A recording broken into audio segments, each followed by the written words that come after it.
సుధీర్ రెడ్డి గారిని మాట్లాడవలసిందిగా కోరుతున్నాను. మండల ఉపాధ్యక్షుడు శ్రీనివాసం మాట్లాడతారు. ముందుగా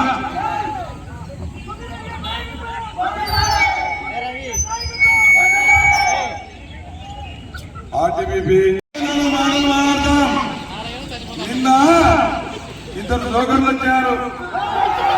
ఆ జోకర్లు ఏమంటే మీకు ఏమి చేయలేని జోకర్లు ప్రతి దాంతో మీకు నష్టం చేసిన వాళ్ళు. మా నాయకుడి ఒక మాట మాట్లాడుతుంటే మా నాయకుడు ఇంజనీర్లు కానండి, ఎంప్లాయీస్ కానండి, లాస్ట్ భూములు పోయిన వాళ్ళ వరకు జీతాలు ఇచ్చిన వాళ్ళు నాయకుడు రికార్డు నాయకుడు కావాలా? లేకపోతే టీడీపీ గవర్నమెంట్ వస్తే ఈ ప్లాంట్ మూసేవాళ్ళు కావాలా? అదే మా జగన్మోహన్ రెడ్డి వచ్చే మా సుధీరన్న గెలిస్తే ఈ ప్లాంట్ మీదే. ఇదే మన సాక్షిగా చెప్తున్నాము. మా ఎమ్మెల్యే ఆలో చెప్తే ఒక మాట చెప్తే మాట మీద నిలబడేవాడు మా ఎమ్మెల్యే. వాళ్ళు 5 ఏళ్లకు ఒక పాలన ఆర్టీబీపీ పక్కన చూశారా? ఇంజనీర్లు కానీ, ఎంప్లాయీస్ కానీ, మెయింటెనెన్స్ కానీ, కసుందల కానీ ఇటువంటి ఎమ్మెల్యేలు మీరు పోదకుంటే మీ ఉద్యోగాలు పోయినట్టే. నేను చూడండి,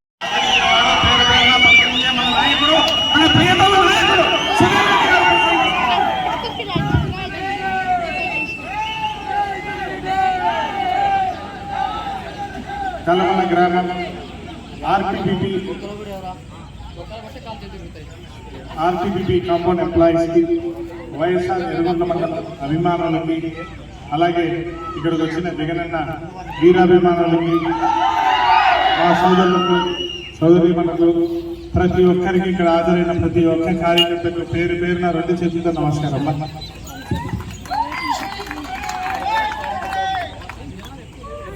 మీకందరికీ తెలుసు, నేనైతే ఆయన ఈ ముందు మీకందరికీ తెలుసు, ఇక్కడ ఉండే వాళ్ళందరూ కూడా మేధావులు, చదువుకునే వాళ్ళు, ఉపాధి నెంబర్ 1గా ఉండే ఎంప్లాయీస్ ప్రతి ఒక్కరు కూడా ఇక్కడ ఉండేవాళ్ళు. వాళ్ళకు ప్రపంచంలోనే కాదు, దేశంలోనే కాదు, ప్రపంచంలో ఏం జరుగుతుంది. రేపు 13వ తేదీ ఒక ఎలక్షన్ వస్తుంది. 13వ తేదీ ఒక ఎలక్షన్ వస్తుంది.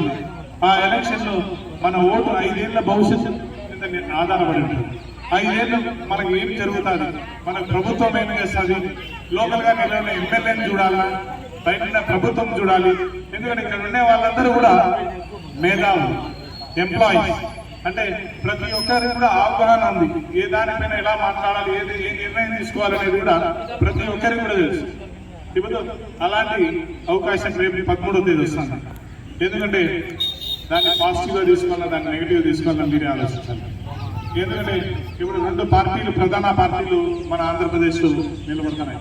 ఒకటి మోస బాబు గారు, ఒకటి మన జగనన్న, మన కడప జిల్లా వాసి.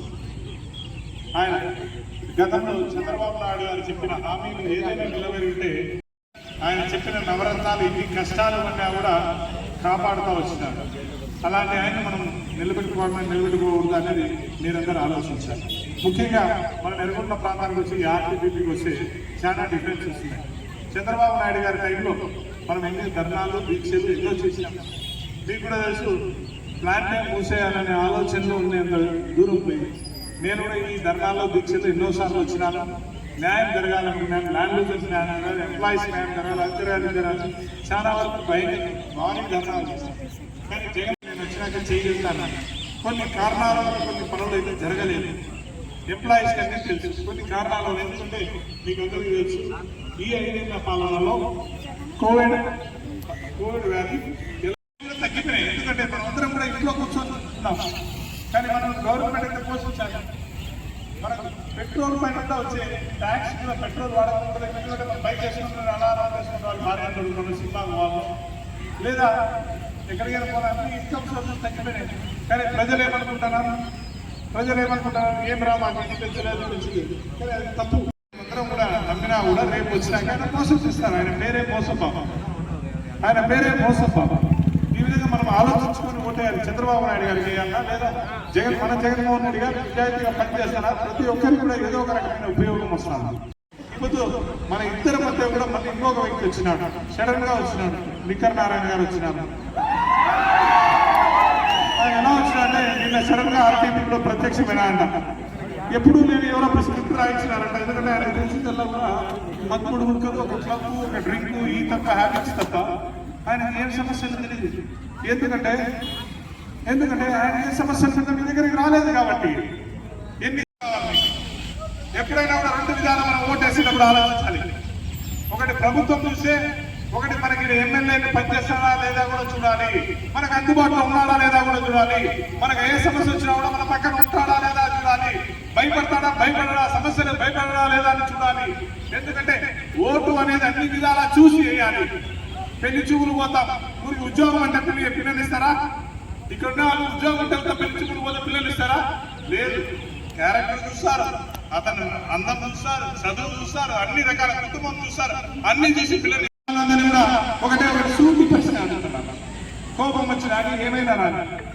ఈ పొద్దు ఏ ప్రభుత్వం ఉంది సెంటర్ లో? బీజేపీ. ఈ పొద్దు ఏ ప్రభుత్వం ఉంది? గట్టిగా ఈ పొద్దు ఏ ప్రభుత్వం ఉంది? నిన్న ఏ ప్రభుత్వం ఉండేది? బీజేపీ. నిన్న ఏ ప్రభుత్వం ఉండేది? ఏం చేశాడా పని? ఏమైనా ఎంప్లాయీస్ ఏమైనా బెనిఫిట్స్ ఏమైనా పెంచిచ్చినాడా? రెగ్యులరైజ్ ఇచ్చినాడా? మోడీ గారితో మాట్లాడినాడా? మమ్మించేంత మాట్లాడినాడా? ఎంప్లాయీస్ అందరూ ఒకటే ఒకటి ఆలోచించుకోవాలి. నా అన్నను నా మామూలు రెడ్డి గారు మీరు దగా చేస్తుంటే కనీసం వచ్చి మిమ్మల్ని పలకరించినాడా? అంటే ఏమన్నా పలకరించాడా? లేదు, రాదు. ఎందుకంటే ఆయనకు మీరంటే చిన్న చూపు. ఎందుకంటే ఆయనకు మీరు ఎంతో ఒక ఓటేస్తే ఆయన ఓటు డబ్బులు ఇస్తే ఓటేస్తారు, తెలియక ఏదో వ్యతిరేకుంటే ఓటేస్తారు. ఇట్లాంటి ఆలోచన